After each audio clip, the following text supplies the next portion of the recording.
pense que les gens vous connaissent. Mais quand même, je trouve qu'il est toujours bien, avant de démarrer un événement ensemble, de rappeler qui vous êtes, pourquoi on est là aujourd'hui et toute l'année à vos côtés. Déjà, merci Nathalie pour cette superbe introduction et merci à tous d'être là dans ce sublime lieu qu'est le musée Guimet. On est très content de vous accueillir ici dans un musée. Ça fait longtemps qu'on voulait faire Marketing Remix au cœur de l'art. Donc voilà, déjà, bienvenue et merci d'être là. Vas-y, je t'en prie, vas-y. Bienvenue. Je suis partie. Donc, Je suis d'accord avec toi, bienvenue. Merci Andrés. Peut-être juste pour resituer, même si vous nous connaissez bien, vous nous lisez plusieurs fois par semaine puisque vous recevez nos newsletters évidemment, et si vous n'êtes pas inscrit, je vous invite très très fortement à vous inscrire à cette newsletter que nous vous envoyons toutes les semaines sur toutes les actualités du marketing digital dans son grand ensemble. Évidemment, tous les sujets que nous traitons sur le média seront traités aujourd'hui et vous pouvez les voir dans le programme. D'ailleurs, j'en profite pour vous dire que vous l'avez derrière vos badges sur On scanne le QR code. Exactement, voilà. Donc je vous invite à scanner le programme et bien sûr à nous suivre sur Views, évidemment. Tu veux rajouter un petit mot sur Views ? Non. Il y a un accès Internet. Je ne sais pas si vous avez tous le Wi-Fi, vous l'avez trouvé, mais il doit te dérouler à un moment. Oui, il y a 2 Wi-Fi qui sont accessibles librement ce matin. Non, moi j'ai quelque chose à dire sur la salle en particulier. Vas-y. Moi je voulais prendre une salle normale, ça fait 10 ans que je fais ce métier. Et l'équipe a dit non. Quand on a visité le musée, on forçait à dire on fait ça ici, ou alors on ne fait plus rien. Donc c'est un peu à cause de l'équipe qu'on est ici. Donc, ça mérite un applaudissement aussi. Et pas merci à Andrés alors, mais merci Non. à l'équipe. Moi je voulais pas. Voilà, c'est ça la jeunesse. Quand même, hein. Je suis content. En fin de compte, je me dis que c'est mon choix. Du coup, on en précise qu'on remercie en même temps toute l'équipe qui est derrière et qui organise tout cet événement. Absolument. Voilà. Vous nous connaissez aussi très certainement via également la Nuit des Rois, qui est le grand prix du marketing digital, que vous connaissez très bien. Et puis surtout cette année, enfin en tout cas en 2023, ce sera la 10e édition, donc déjà 10 ans que le prix existe. Ce sera donc une très très belle année et je vous invite déjà à repérer tous les cas, les campagnes que vous avez portées cette année et à commencer à préparer vos dossiers parce que le concours va être lancé le 9 janvier. Donc je vous invite à commencer à fouiller dans vos dossiers.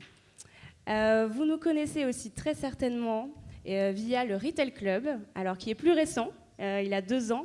On organise tous les ans des dîners, débats et des moments de rendez-vous, d'échanges spécifiques sur le retail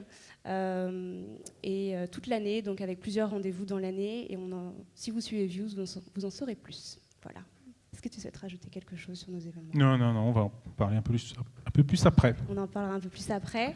Le sens du suspense, très bien. Exactement, Voilà. le sens du teasing toujours chez Views. Peut-être qu'on démarre sur la thématique Ouais. de la journée. Alors très, très rapidement, je vais être court parce qu'il y a quand même pas mal d'interventions. D'abord, il y a eu énormément d'inscrits. On va dérouler les interventions toute la journée, comme on l'a dit. Donc merci à vous.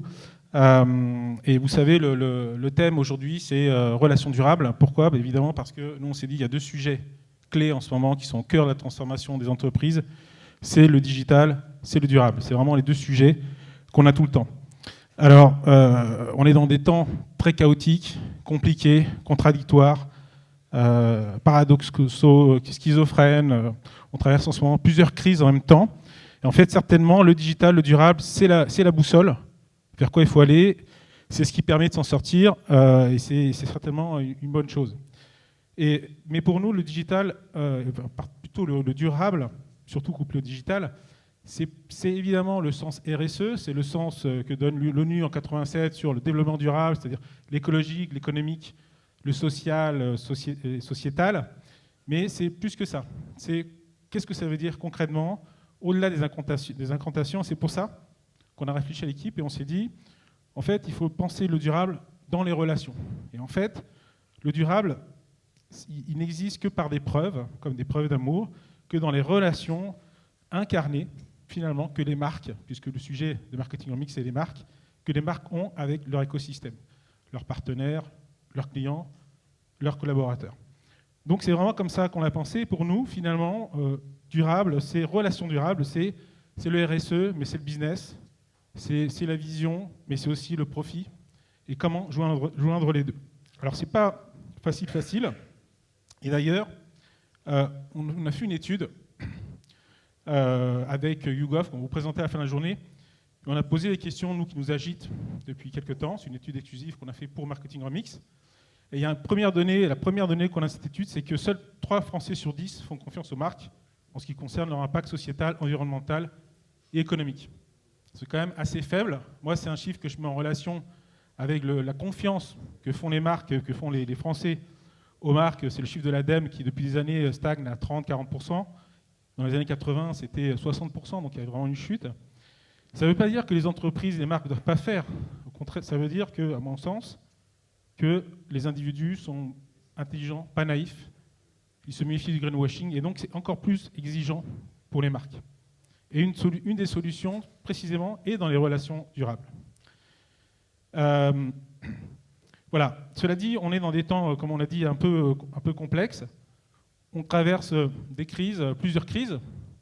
Et comment gérer ? Il y a des crises qui sont en fait, qui posent vraiment question, qui donnent des critères un peu opposés aux marques. On a une crise climatique, de l'autre côté une crise de l'inflation. Or, les Français ne sont pas prêts à payer plus cher pour avoir de meilleurs produits, plus environnementaux. Et là, on a aussi une question sur la confiance. C'est que pour gagner la confiance des Français, les marques doivent d'abord faire des efforts sur le prix. Et pour moins de la moitié sur l'environnement. Donc, oui, c'est quand même assez difficile, ambigu. La question, c'est particulièrement, puisque c'est notre sujet c'est les marques, c'est le digital, le marketing, c'est qu'est-ce que peut faire le digital. Alors, évidemment, le digital, c'est la data, c'est de la connaissance client, donc ça crée des relations. Il y a des tas d'entreprises qui ont revu leur modèle. Netflix a réinventé l'audiovisuel grâce finalement à des relations durables dans le temps. Mais en fait, le numérique aujourd'hui, n'est pas qu'une solution, c'est aussi des problèmes notamment écologiques. Et 2 Français sur 10 jugent le numérique écologique, seulement 2 Français sur 10, donc ils sont assez conscients. Et en même temps, ils ont un avis mitigé, balancé, plutôt positif vis-à-vis du numérique. Donc le numérique est une solution, ce n'est pas la solution, et il s'inscrit particulièrement maintenant dans une crise qui est très très dure du digital, notamment une crise du social media. On va en parler tout de suite. Notamment une chute des cryptos. Alors je ne sais pas si vous avez suivi ça de près, mais FTX, c'est la grande plateforme crypto qui a fait faillite et qui est donc en train de jeter à bas tout le système crypto et peut-être un peu plus loin, effectivement, le Web3 et Facebook, et Meta, c'est en partie lié au sujet métaverse. Récent, là, ça date voilà. de quelques tout petits Voilà, jours. c'est en ce moment. Alors, et ça tombe bien, précisément. On va traiter, il y aura CoinHouse tout à l'heure, qui est une plateforme de crypto. On va avoir une grande plateforme sociale à qui je vais avoir un talk, que je te cherche, Grégory. Je vais bien tanner sur le sujet du social, mais il est d'accord, le directeur général de Snap. Voilà.